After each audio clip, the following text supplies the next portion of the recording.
नमस्कार दोस्तों, मैं तालिब लाल किताब वरुण मेहता अमृतसर से आज फिर आप सबके सामने हाजिर। आज के वीडियो में हम लोग जो बात करेंगे वो है ब्लैक मैजिक के बारे में। तंत्र मंत्र, जादू टोना, वशीकरण, किया कराया। तो ये ब्लैक मैजिक क्या होता है, कैसे होता है, कैसे प्रैक्टिस किया जाता है, कैसे इसके इफेक्ट्स आते हैं और इसके क्या सिम्टम्स आते हैं, आपकी लाइफ को कैसे एडवर्स इफेक्ट्स दे सकता है, तो इन सब चीज़ों के बारे में हम लोग डिस्कस करेंगे। दोस्तों, बहुत सारी दुनिया ब्लैक मैजिक से परेशान होती है। कुंडली में इसके योग भी होते हैं कि किसके ऊपर ब्लैक मैजिक कितना हो सकता है, किस हद तक नेगेटिव कर सकता है, या ये ब्लैक मैजिक आपके ऊपर कभी हो भी सकता है या नहीं, या कब हो सकता है, ब्लैक मैजिक कैसे वर्क करता है। ये सब चीज़ें जो हैं वो इस वीडियो में हम लोग डिस्कस करने की कोशिश करते हैं। दोस्तों, ब्लैक मैजिक के ना बहुत सारे फॉर्म्स हैं, जैसे तंत्र है, योगिनी है, केतरपाल है, उसके बाद वूडू मैजिक है, फिर पैर की मिट्टी उठा ली जाती है, उससे किया जाता है, मसान विद्या है। फिर इस तरह से बहुत सारी प्रैक्टिसेस होती हैं जो लोग करते हैं। रेकी भी उसी में आता है। रेकी के साथ साथ जो है वो एंटिटीज़ हैं, बहुत सारी चीज़ें हैं। दोस्तों, ब्लैक मैजिक जो है करने से आपके जो फेस का ग्लो कम हो जाता है, और जो सूफी जो तंत्र होता है जिसमें पॉजिटिव तरीके से किसी भी चीज़ को अचीव करने की कोशिश की जाती है, उसे कहते हैं नूरी इलम। एक होता है काला इलम, एक होता है नूरी इलम। काले इलम की हम लोग बात कर रहे हैं। नूरी इलम जो है उससे चेहरे पे ग्लो आता है, इंसान चमकता है, और जो काला इलम होता है उससे इंसान के चेहरे पे ग्लो खत्म हो जाता है। क्या होता है कि जब काला इलम या ब्लैक मैजिक करने की कोशिश की जाती है तो या सीखने की कोशिश की जाती है, तो रूहों को काबू करना जो है वो कोशिश करते हैं कि किसी रूह को कैप्चर किया जाए। उसके लिए जो कुछ एक मंत्र होते हैं, कुछ प्रैक्टिसेस होती हैं, तो उसमें पैसे खिला करके अगर कोई कवारी लड़की ने सुसाइड किया हो या कोई दर्दनाक मौत मरी हो, कवारी लड़की इन द सेंस जिसकी शादी ना हुई हो, जो प्रॉपर एक वर्जिन स्टेट में मरी हो, और ऐसी लड़की अगर कोई बहुत ज़्यादा दर्दनाक मौत मरी है, तो उसका अंतिम संस्कार जब किया जाता है तो उस वक्त उसका कोई ना कोई परिजन, जब तक उसके हड्डियां या फूल उठा ना लिए जाएं, तब तक कोई ना कोई अंतिम संस्कार के टाइम पे वहाँ पर रहता है, प्रॉपर जब तक उसका देह संस्कार ना हो जाए, तो उसको वहाँ पर रहते हैं ताकि उसकी कोई हड्डी ना उठा ले।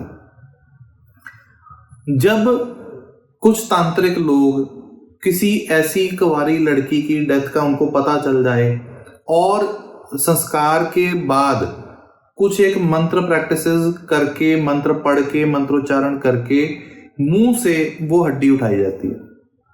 उन हड्डियों को फिर काले कपड़े में बांध के रखा जाता है और उसके बाद फिर उसके ऊपर उनको सिद्ध किया जाता है।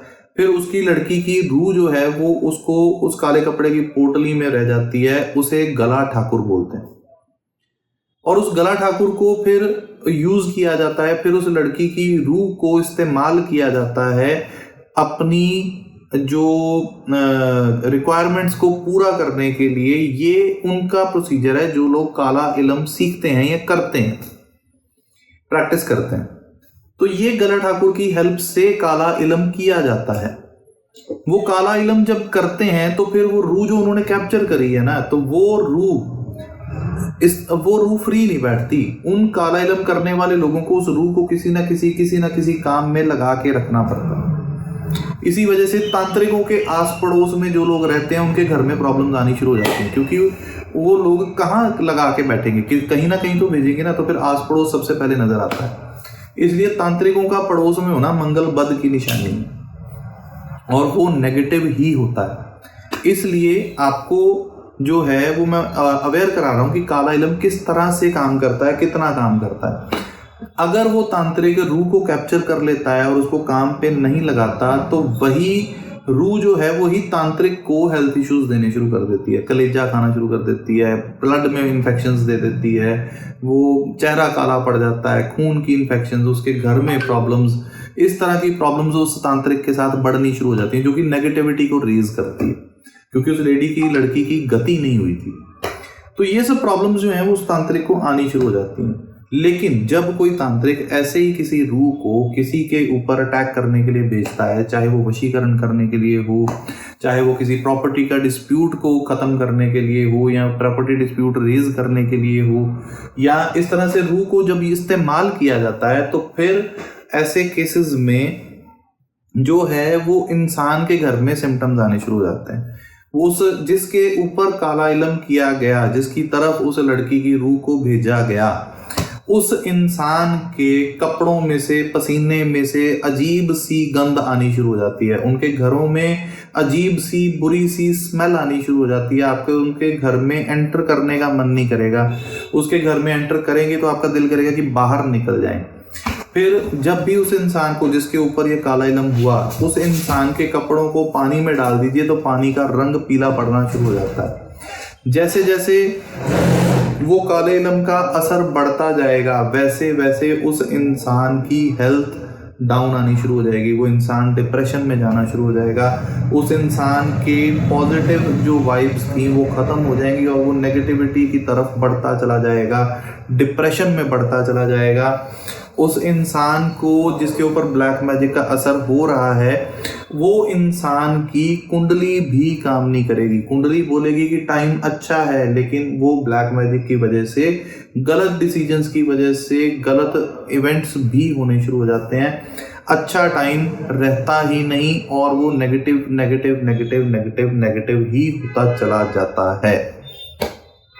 इस काले इलम से बचने के लिए क्या कर सकते हैं? इससे बचने के लिए आपको चाहिए कि कभी भी किसी भी जिस इंसान के साथ बहुत ज़्यादा आपको लगे कि यार ये इंसान कहीं ना कहीं नेगेटिव है, तो सफ़ेद रंग की या मीठी चीज़ों का जो है वो उनसे आदान प्रदान ना करें। जो भी लोग हैं ऐसे जिनके ऊपर आपको लगता है कि ये आपके साथ कुछ नेगेटिव कर सकते हैं, उनसे मीठा लेके ना खाएं, स्पेशली सफ़ेद रंग का मीठा लेके ना खाएं। ऐसे लोगों के साथ डील करते समय ये ध्यान रखें कि कहीं आपके पैरों की मिट्टी ना उठा ली जाए।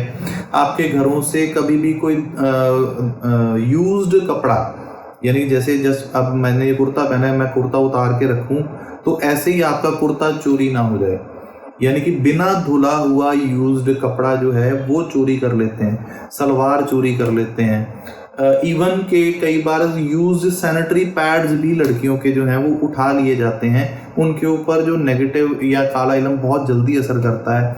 आपके गारमेंट्स चोरी हो जाते हैं, ऐसे चीज़ों को इस्तेमाल करते हैं। आपका इवन अगर आपका पसीना भी आपने हैंकी से पूछा है और वो हैंकी भी किसी ने अगर उठा लिया या चोरी कर लिया, तो उसके ऊपर भी ब्लैक मैजिक का असर बहुत इजीली हो जाता है। और वशीकरण करना तो ऐसे इतना इजी काम है इन लोगों के लिए जिनके पास ब्लैक मैजिक की सिद्धि होती है।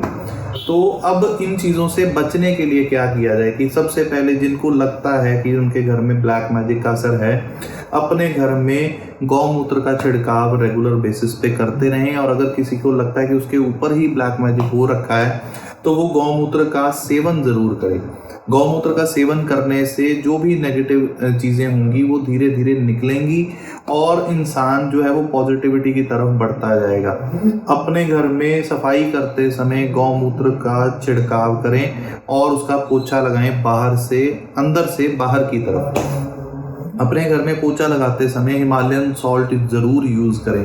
अपने घर में हिमालयन सॉल्ट की लैंप्स आती हैं, उनको ज़रूर यूज़ करें, ताकि आपकी उनकी वाइब्स से ब्लैक मैजिक जो ब्लैक सॉल्ट होता है, रॉक सॉल्ट जो होता है, उसकी वाइब्स से नेगेटिविटी दूर जाती है। अगर आपके घर में काले इलम का असर फील होता है तो फिर आप अपने घर में शंख ज़रूर बजाएं।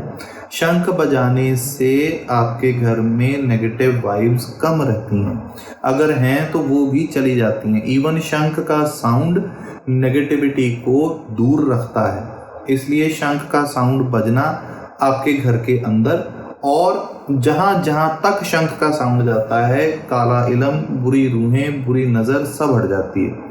तो ये सब चीज़ें जो हैं ये जनरल तौर पर आप लोग कर सकते हैं, लेकिन फिर भी इन चीज़ों से दूर रहें। लेकिन अगर बहुत ज़्यादा असर है तो फिर क्या होता है, इंसान को ऐसे लगता है कि कोई उसके पास से गुजर गया, उसको ऐसे लगता है कि कोई उसको सोते समय देख रहा है, इंसान स्लीप स्टक हो जाता है, उसको ऐसे लगता है कि वो ऐसे सो रखे हैं आप, और सोते सोते आपको ऐसे लगेगा कि आपकी आंखें खुल गई हैं, आपको आसपास सब दिख रहा है, और दिखते दिखते आप अपने बॉडी का एक फिंगर को भी ऐसे मूवमेंट तक नहीं कर पा रहे हैं, जैसे स्लीप स्टक बोलता है, या कहते हैं कि पार पड़ जाना, बाहर आ जाना, वजन आ जाना। सोते समय ऐसे फील होगा कोई आपकी चेस्ट पे बैठा हुआ है और आप हिल नहीं पा रहे हैं और वो आपके साथ कुछ नेगेटिव कर रहा है। कुछ लड़कियों की बॉडी पे नील पड़ने शुरू हो जाते हैं, यानी कि उनको कई बार ऐसे लगता है कि वो रिलेशंस में हैं, या उनको नेगेटिव, बहुत ज़्यादा नेगेटिव चीज़ें फील होती हैं। तो ये सब चीज़ें जो हैं ये सारे ब्लैक मैजिक के सिम्टम्स हैं, काले इलम के सिम्टम्स हैं। इनसे बचने के लिए जो मैंने अभी रेमेडीज़ आपको बताई हैं उनको आप परफॉर्म करें, थोड़ा इसको दूर रहें इससे। और अगर लगता है कि हो रखा है तो एटलीस्ट नारियल लें, नारियल लेके मंगलवार को नारियल अपने घर पर ला के रखें, अपने सिर से पैर तक छू के अपने घर में किसी भी ऊंची जगह रखें, और सैटरडे को जाके किसी चौराहे में तोड़ दें या काली माता मंदिर में जरा के ज़रूर तोड़ दें, ताकि आपको उस नेगेटिव काले इलम से निजात मिलने में कुछ हद तक हेल्प हो सके। और ये नारियल वाली रेमेडी जो है ये हर 15 दिन में आप रिपीट करते रहें, ताकि आप उन चीज़ों से दूर रह सकें, बुरी नज़र से भी दूर रहेंगे। तो ये सब कुछ बेसिक चीज़ें हैं जो काले इलम के रिगार्डिंग मैंने आपको बताने की कोशिश की है।